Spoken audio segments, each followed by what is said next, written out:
So when you really think about that and know that the court does not have our backs, they are going to side with the people that currently have their faces covered. When you figure that out, that's when I would expect those of us that actually care about our country and want it to stick around for another 248 years or so, that we would finally come together and realize that we outnumber all of them. What do you make of this press conference with Donald Trump? What did you make of the fact that, he doesn't basically have seventh grade U.S. history skills, doesn't know when the Civil War ended. And then, obviously the judgment. I think this is the start of ending birthright citizenship. What do you make of this? For me, I've been paying much more attention to the Supreme Court today. I didn't even, if Trump did a press conference, I haven't even seen it. I think everybody should be concerned. If the hairs on the back of your neck aren't standing up today, then honestly, I don't think you're paying much attention.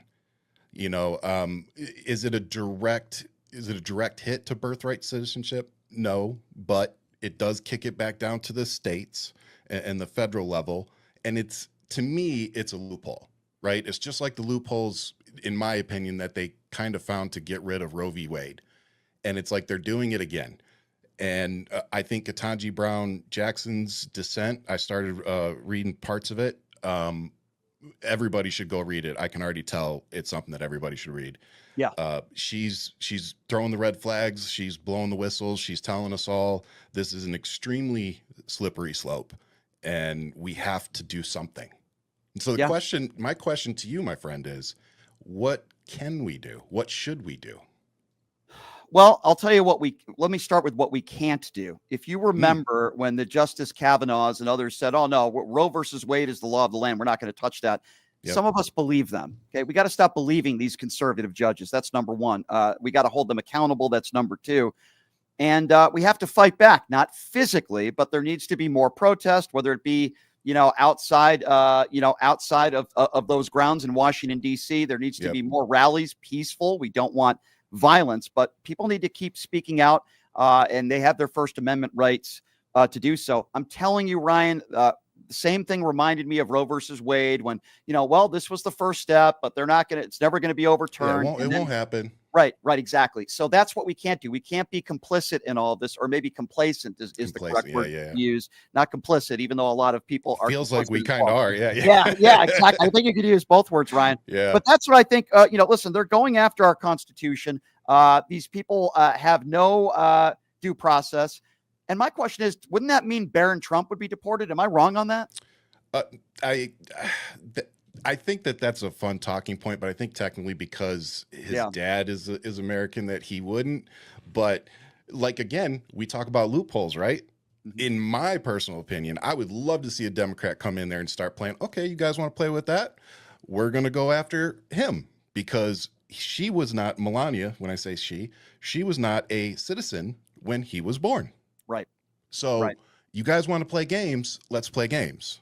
Yeah, I mean, I think that's what the Trump administration certainly is doing. I'll get to Iran in a moment, but let's continue with the Supreme Court stuff. Yeah. Now, they're claiming, of course, that children are being indoctrinated by these LGBTQ books. Now, if a book says there are different genders, here's what they are, you can be gay, you can be straight, to like an 8th grader, which I think is, by the way, totally appropriate and fine. They think that that's indoctrinating kids. And now we're learning that the Supreme Court has ruled in Maryland, parents who want to pull kids from classes that have these kinds of books are able to do so. And my question is, what's next? If kids are learning about the Holocaust or, I don't know, say slavery, can white bigoted parents do that as well and just pull their kids out of there? Tell them. And look, we've seen it. Those of us born in the 80s, some of us saw things like that. And we absolutely are going backwards. And is it okay? No. I just, again, I don't understand where we are as a country.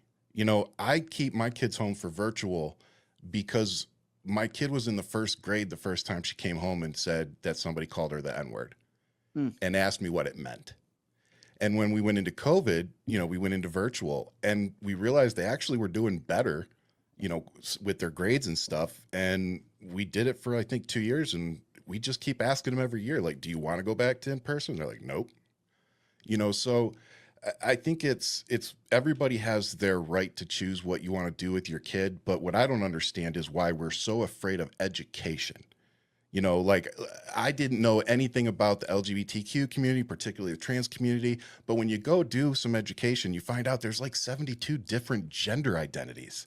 Right. There's a difference between sex and gender, and we seem to not be able to grasp that. And even if you're talking about sex, there's technically three because there's intersex, right? Correct. So again, we need to educate ourselves. And I don't understand why parents don't want their children to understand the world, or to be accepting of other people outside of their bubble.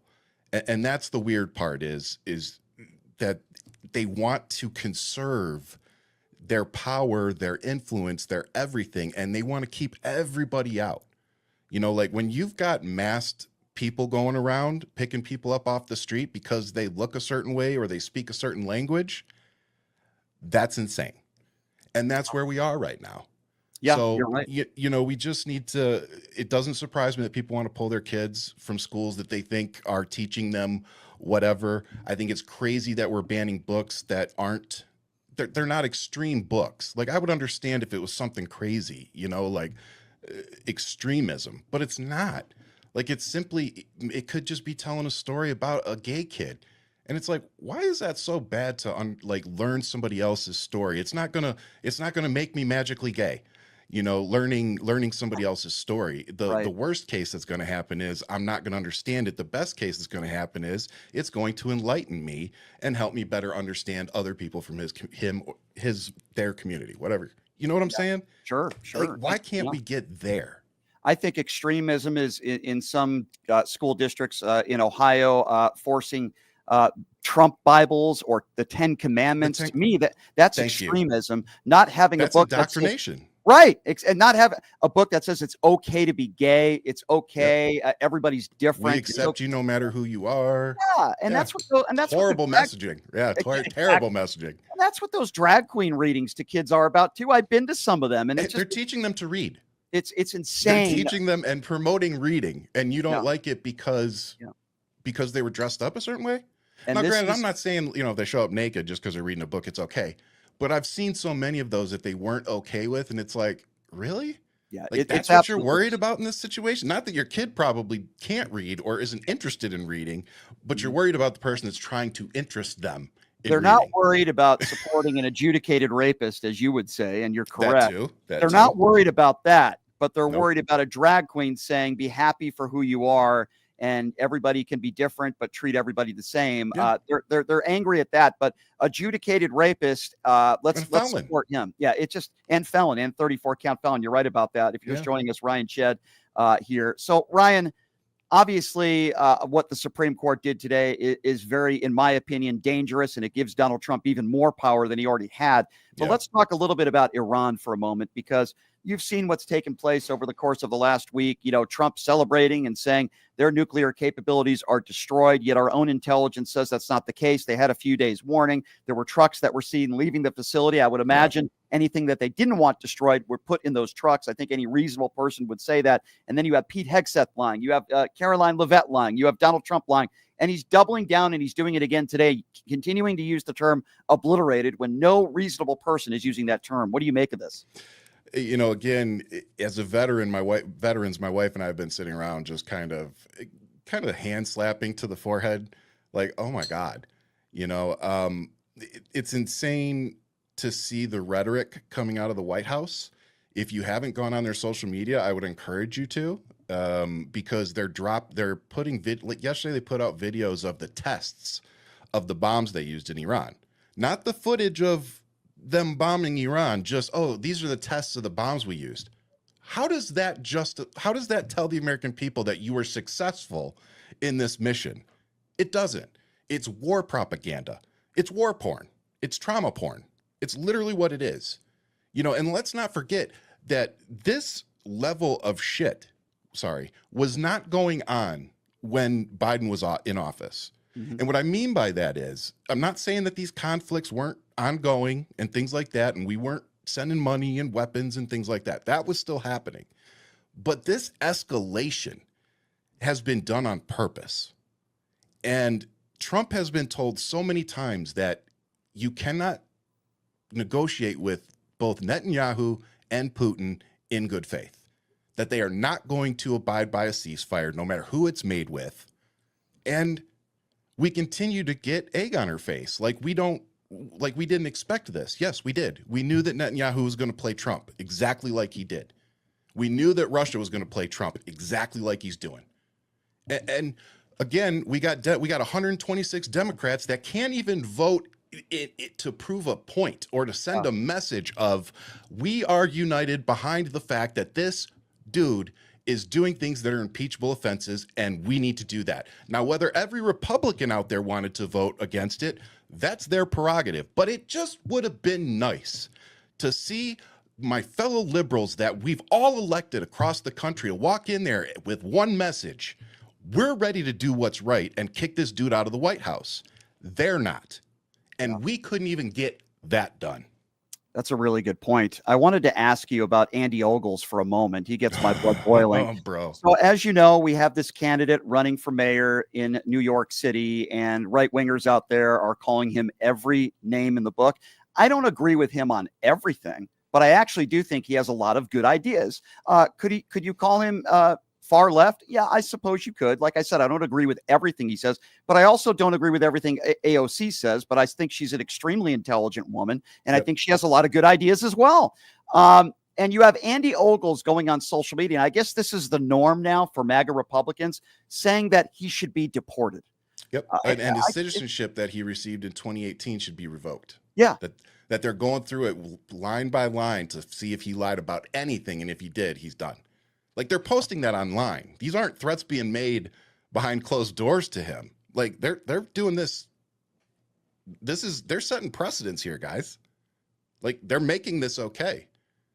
And I'm glad you said what you said leading into this, because I want to remind people, especially as we are heading into midterms, that is, you are not going to agree with every single thing a politician says. You're not. It's impossible. Like, I really believe that. So stop expecting a politician to check every one of your boxes. But we need to get realistic about what boxes a president shouldn't check. And a president shouldn't check that they are a convicted felon. They shouldn't check that they've lost civil lawsuits for being sexual abusers. They shouldn't check that they've had to pay out hundreds of millions of dollars for fraud cases against Americans. That's what people need to focus on. But instead, we looked at an accomplished black woman that literally climbed the ladder of success and wasn't handed anything. We watched America look at her and say, nope, we'd rather have the felon and the abuser. That says something. I think that says something. And here we are. Right. So yeah. who was right? Here we Seriously, are. Who here was we are. right in this vote? These Trump voters, half of them are already out here saying, I already regret my vote. I can't believe this. This isn't what I voted for. It's like, yes, that's exactly what you voted for. People like Brian and myself, we've been out here for years trying to tell you and show you court documents and filings and history. And for some reason, so many people didn't want to listen when it came to November 5th. And as much as I love the protests, and I'm out there protesting with you, I'm going to be out there July 4th again. And as much as I love you all for being out there, where were you November 5th? Because 20 plus million of you that voted for Joe Biden didn't even show up. That's a good point. And I talk about that all the time as well. And we got to switch that around, especially the upcoming midterms. Ryan, I don't understand why or how anybody could still support Donald Trump and endorse what he's doing. I hear from these MAGA Republicans today that they still want to continue to talk about the border. They don't care if people don't have due process. As long as they're brown people, they don't care if they're sent to an El Salvador prison. And last I checked in the Constitution, it says any person. It doesn't say any legal citizen. They want to change the wordings of the Constitution. We were told by Donald Trump that the war in Ukraine would be over in 24 hours. It's been 5 months now, and the excuse he uses is, well, it's pretty difficult. People don't know how difficult it is, and I was just being sarcastic.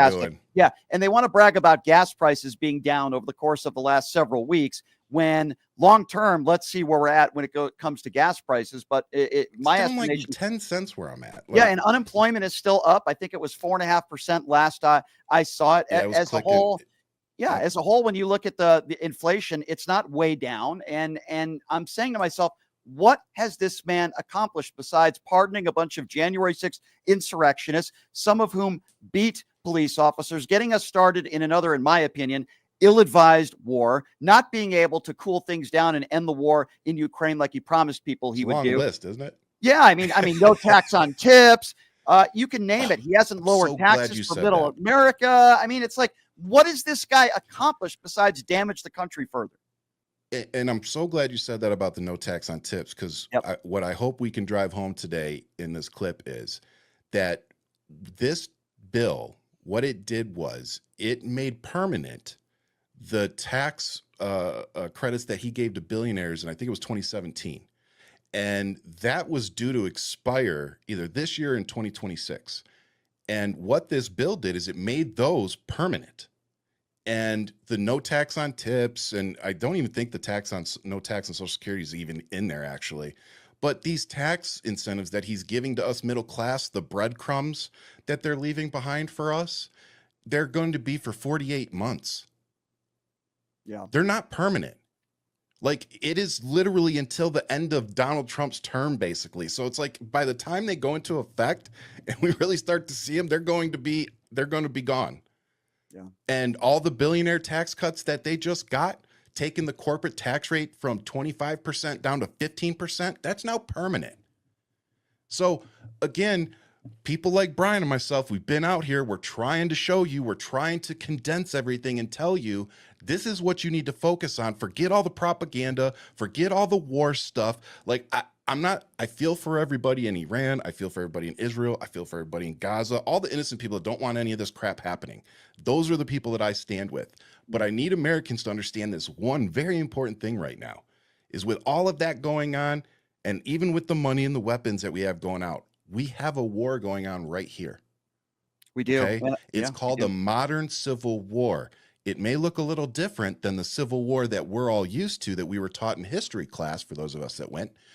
But this is a new type of war being levied against the American people. And we have masked people out there picking folks up off the street. And if you're going into a farm, a home, or any other kind of business to pick people up, guess what? You're not deporting criminals. You're deporting whoever the hell you want. You're not law enforcement. You're now Gestapo. Ryan, I wanted to ask you this too, because you're somebody, as you mentioned, you're somebody that served the country. You're a hero. So I wanted to ask you this question. What would you have said to yourself, and what would you have thought if you were told when you were serving that you were deployed to LA because there were a couple blocks there were some riots? What would you have said to yourself? Because I spoke to a mother who called into this show yesterday. Her son was deployed to LA. I'm wondering what you would have done. What would you have thought of that? Well, first, and I appreciate it, but I really don't want to be called a hero, because I never even kick doors down, so I don't like being called that. But I will say that that's been a conversation that my wife and I have had in the last few weeks, because, man, I really don't think people understand what it means to have active duty military be deployed in a city like this.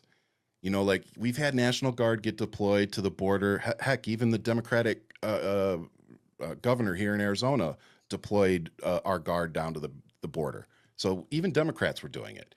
But when you got active duty people getting rounded up and deploying into a city and being told, basically, make sure the people don't get out of control, yeah, that's insane. Like, they're being sent there for crowd control. And while we're talking about the Supreme Court, let me remind everybody about this one too. The Supreme Court has ruled consistently that law enforcement does not have a duty to protect us, the American citizens. Their duty is to protect property. So when you really think about that and know that the court does not have our backs, they are going to side with the people that currently have their faces covered. When you figure that out, that's when I would expect those of us that actually care about our country and want it to stick around for another 248 years or so, that we would finally come together and realize that we outnumber all of them. You're right about that. Time to do something about it. And I completely agree with you. Ryan, before I let you go, Yes, sir. Love your work. I want people to be able to find, not that you need any help with social media. You have a huge following, Hey, but man, I can always use the help, well, brother. you got a great podcast. We got to get you on Piers Morgan, man. You got to get on Oh, those dude, panels. I would love it. And Yeah. but congratulations to you, not just for the way you've been handling, Thank you. because the clips have been very fun to watch. Thank you. But it's just nice to see you getting your due, because you do this every day. You're very consistent. And I think people that are out here every day being consistent like you and pushing the message, it's nice to see you getting a bigger bullhorn and getting, getting the due that you are due. The credit. Well, Ryan, that's really nice of you to say. I appreciate that. And I've been watching your stuff on social media for years now. So it's cool to be able to do your show and you to do mine, even though I think man. I still feel guilty. Last time I did Brian's podcast, I got up at like 5 a.m. to do Piers Morgan, and then I did my show and I was literally falling asleep. You were done, dude. That's probably the most tired I've been. I won't give the last time I was that tired because it would be inappropriate for radio. But I will say I was just thinking about something. Yeah, I got you. I got you. Talk about that. That's a private conversation. But no, I do want to do your show again, Ryan. Can you give out? Yes, please. You can follow me on everything. I'm on Twitter, Instagram, all of that. You can find me by my name. But most importantly, please go check out and download our podcast. We're on Apple and Spotify and all that. It's called Hold the Mic. It's a weekly podcast with my good friend Ian Sherman. We talk about politics, social issues, but we do try to keep it light, have some laughs along the way. We always end the show on a positive that we've both had for the week. So yeah, please come check us out, download the show. I appreciate all of you, not just on this show, but just everybody following us, because Brian, myself, all of us creators, radio show hosts, we need your support out here. So please continue hitting that like button for us. Keep sharing these shows. Keep showing up and watching Brian's show, because these are the kind of things we need to, if we really want to get away from the mainstream media, these are the type of shows we need to listen to. So I appreciate you having me on, Brian. Yeah. Amen, brother. I would just add that Ryan's interview and debate with Enrique Tarrio was explosive, very entertaining. It's on social media on Ryan's stuff out there. Check it out. Watched it. Oh, I did. It was awesome. And it was very entertaining. And I've been going at it with Tarrio on social media lately, so he probably won't be coming back on my show. I've called him every name in the book.